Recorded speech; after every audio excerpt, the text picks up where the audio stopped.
Bien, cher président et chers collègues, je n'ai pas un instant l'intention de faire résonner ici l'éloquence à propos de l'abolition. Cela m'est arrivé plusieurs fois, je dirais même de nombreuses fois, mais ça n'est pas le lieu et ça n'est pas l'occasion. Vous êtes des parlementaires, vous êtes des femmes et des hommes impliqués en politique, connaissant les réalités et les difficultés de cette condition, et abordant la question de l'abolition de la peine de mort dans vos États, je voudrais essayer de réinscrire cette question dans la perspective plus générale du mouvement vers l'abolition universelle.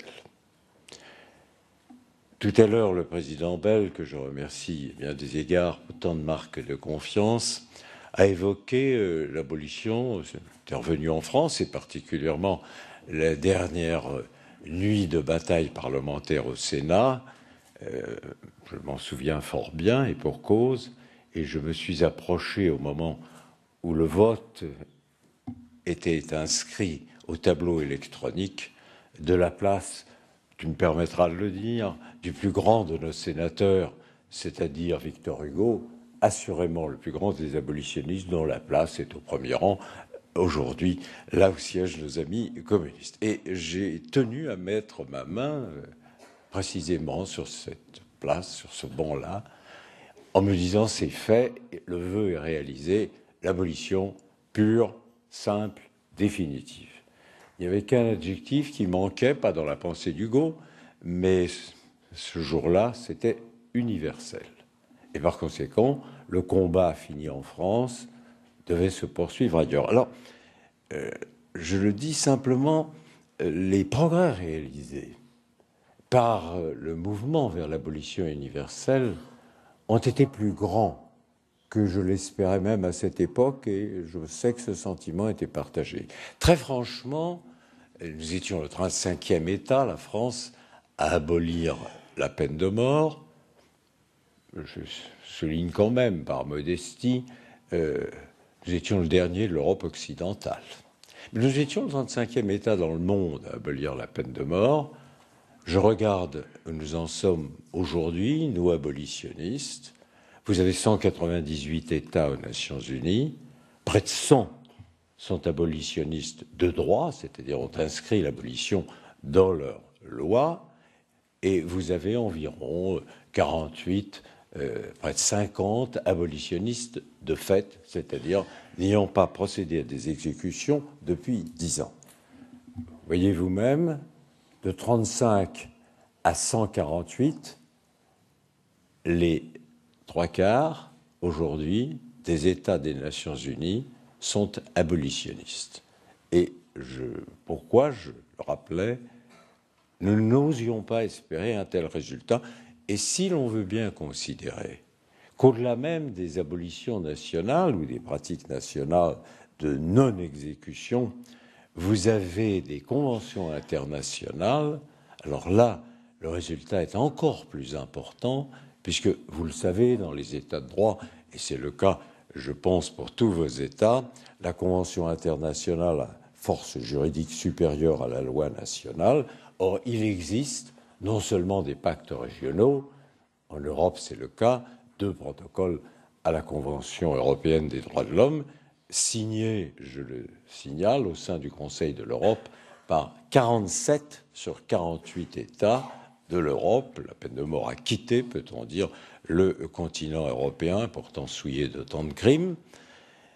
Au-delà, vous avez les conventions des Nations Unies et particulièrement le 2e protocole annexe au pacte sur les droits civils et politiques. Ce sont des engagements, j'y reviendrai parce que ça a techniquement une importance extrême dans la bataille pour l'abolition, des engagements internationaux auxquels les États qui adhèrent ne peuvent plus se dérober ensuite en prenant des lois internes, sauf à quitter l'ensemble international ou régional, c'est-à-dire pratiquement le monde des droits de l'homme.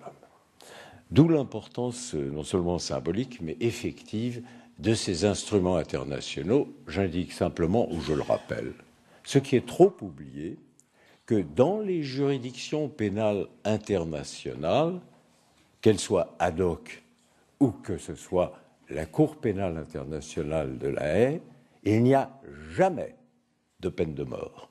Je ne connais pas un magistrat international ou susceptible de le devenir qui accepterait de siéger au sein d'une instance juridictionnelle qui recourrait à la peine de mort. Ça, le public ne l'ignore, mais les professionnels le savent, et il s'agit ici, souvenons-nous-en, des pires criminels qui soient, puisque ce sont les responsables, et souvent les plus hauts responsables des États, qui sont accusés des pires crimes qui soient, les crimes contre l'humanité, les crimes de guerre, les génocides. Je pourrais continuer la liste de ces actions atroces.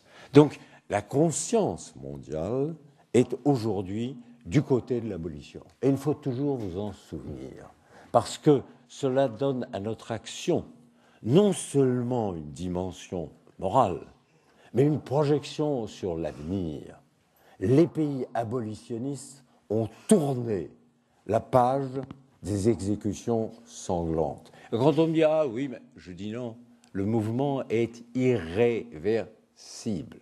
Il vous suffit de constater qu'en ce qui concerne les abolitions de droit, jamais un État important n'est revenu en arrière. Jamais des hommes politiques et des femmes politiques n'ont voulu rétablir la peine de mort partout où elle a été abolie dans la loi.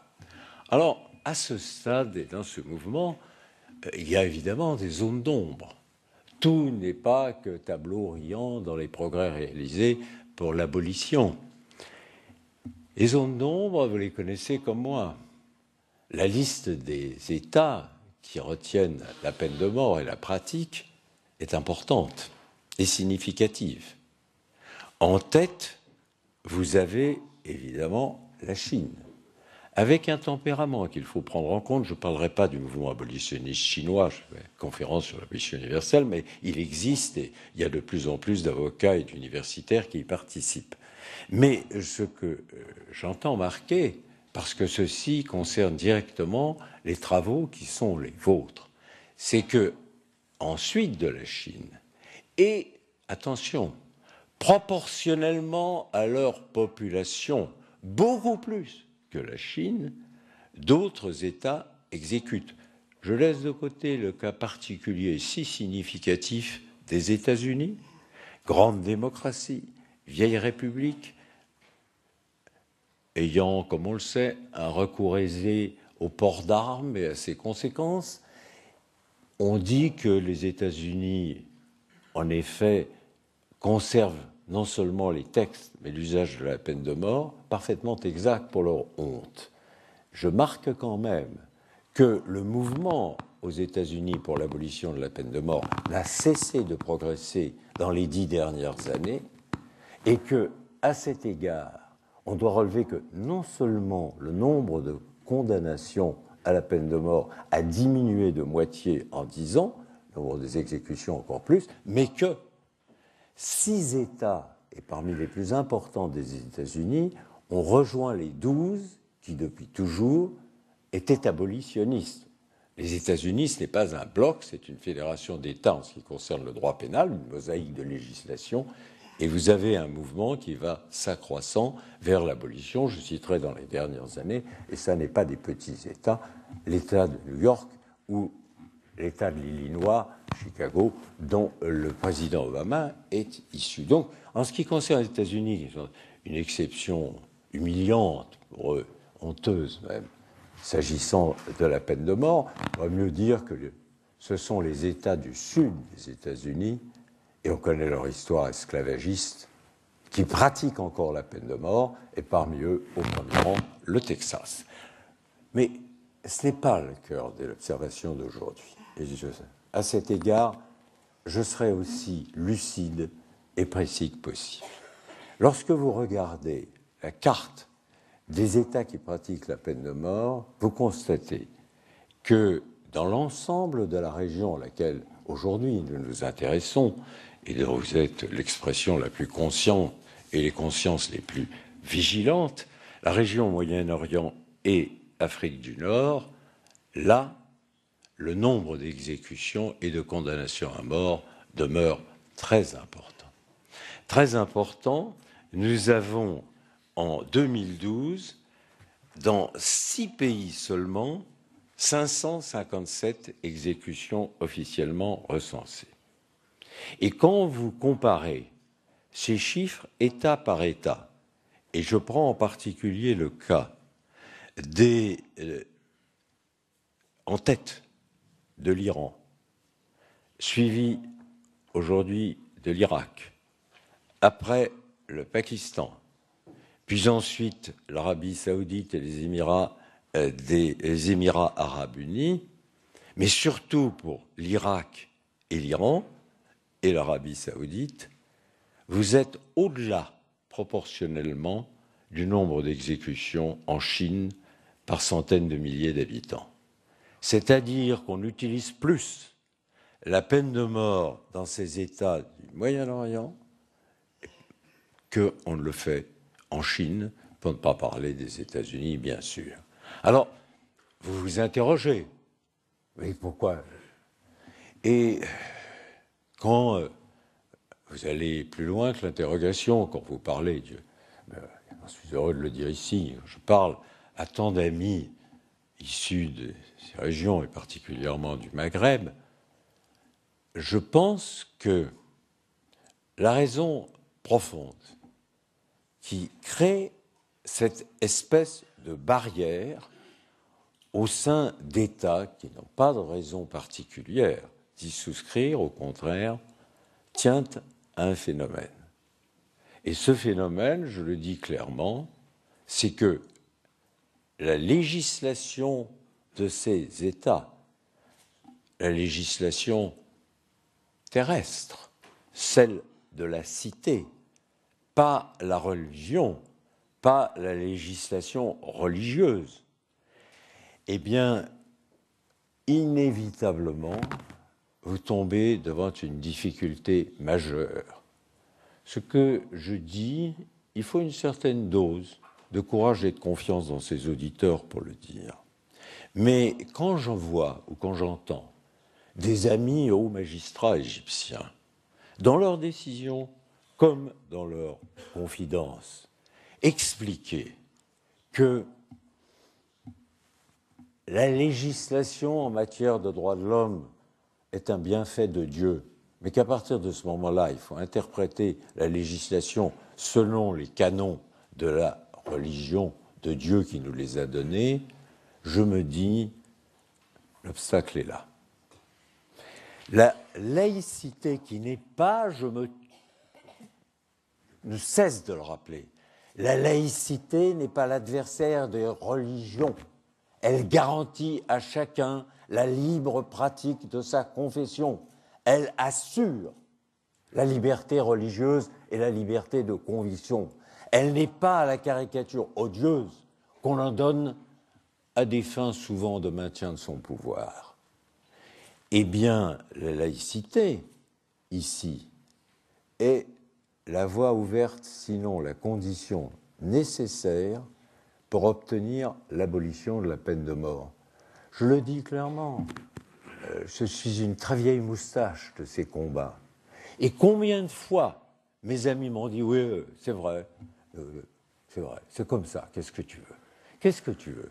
Si nous abolissons la peine de mort, je parle de pays abolitionnistes de fait, mais si nous abolissions la peine de mort en droit, eh bien, le monde politique étant ce qu'il est, les combats politiques étant ce qu'ils sont, impitoyables, nous savons qui viendrait dire « Ah, ils se prétendent de bons musulmans, mais regardez, ils ont violé la charia », et on sortirait immédiatement les textes, et les conséquences politiques seraient désastreuses, bien au-delà de l'avantage politique et moral que nous pouvons espérer de l'abolition. C'est un propos terrible. Parce que ça veut dire, comme au Pakistan, qu'on a une grille de constitutionnalité qui nous vient du ciel.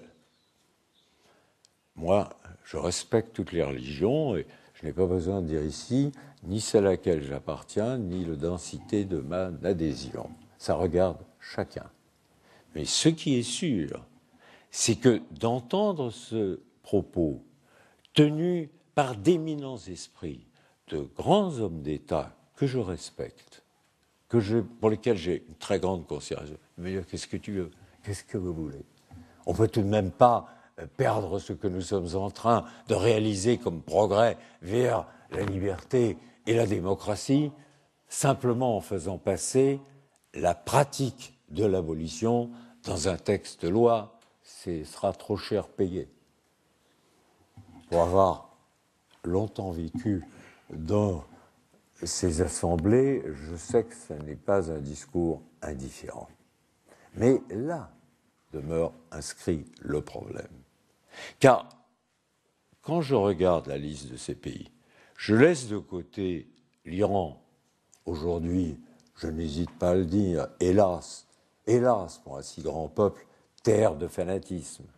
Je laisse de côté l'Irak, qui depuis sa décomposition à la suite de l'agression américaine est devenu une terre d'exécution à un niveau supérieur encore per capita aux autres.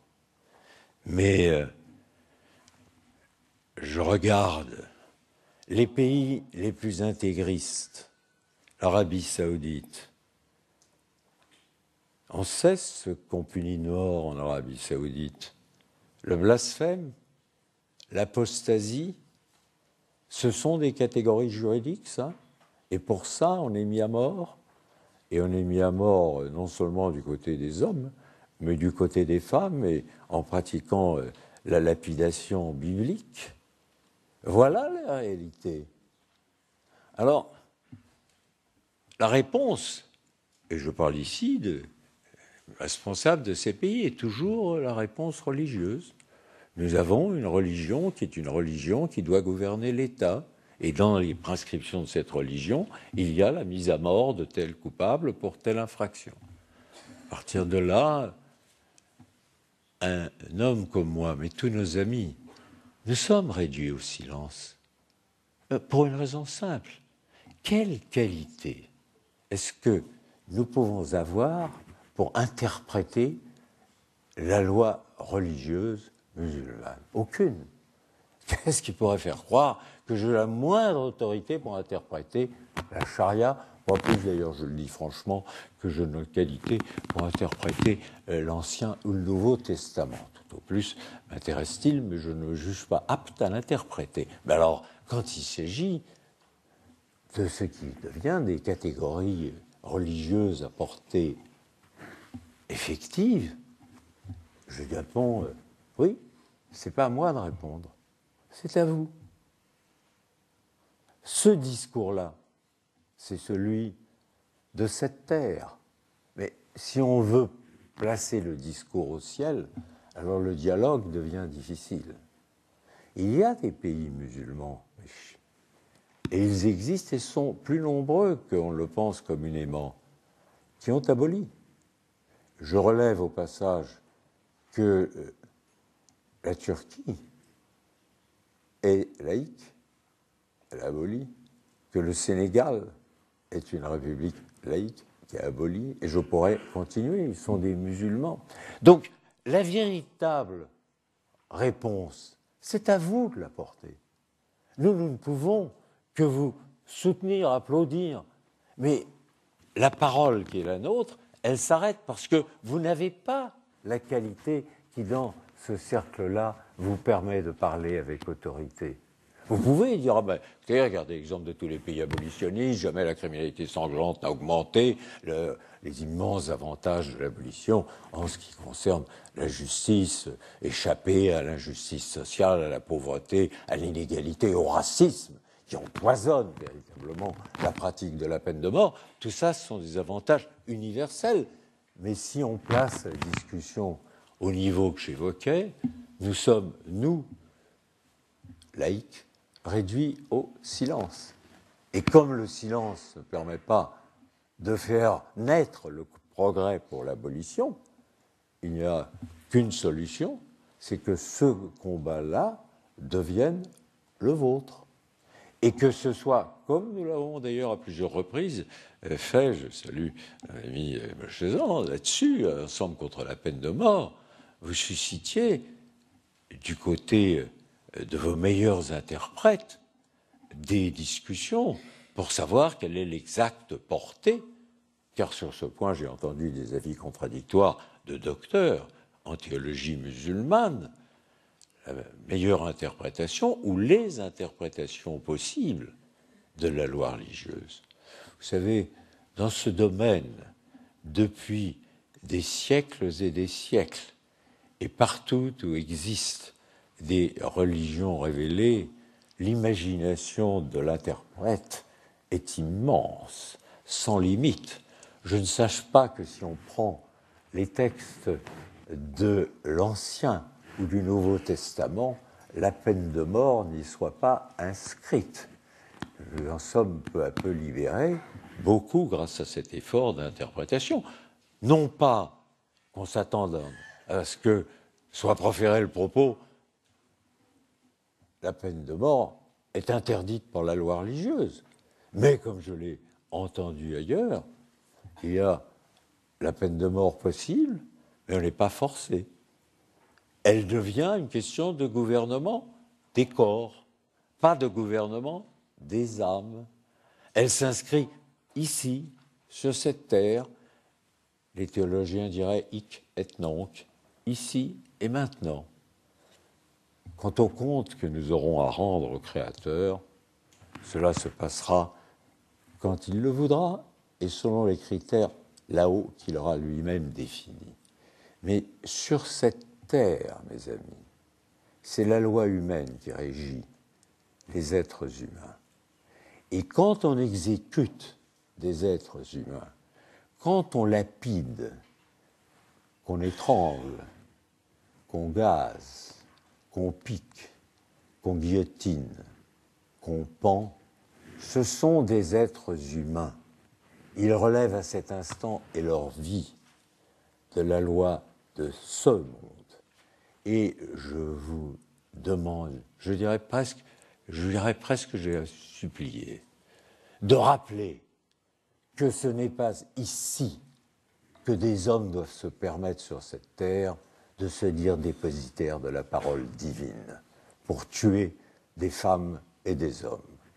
C'est dire que votre tâche ne sera pas facile, j'en suis convaincu, que modestement, chacun de nous fera ce qu'il pourra, comme il pourra pour vous aider, mais que c'est à vous seul que revient en définitive le lourd fardeau, mais ensuite l'immense joie d'avoir mis un terme à une justice qui tue ici-bas, et rappelez-vous, qui tue ici-bas dans les États non laïques, au nom de Dieu, qui tue au nom de Dieu. Merci.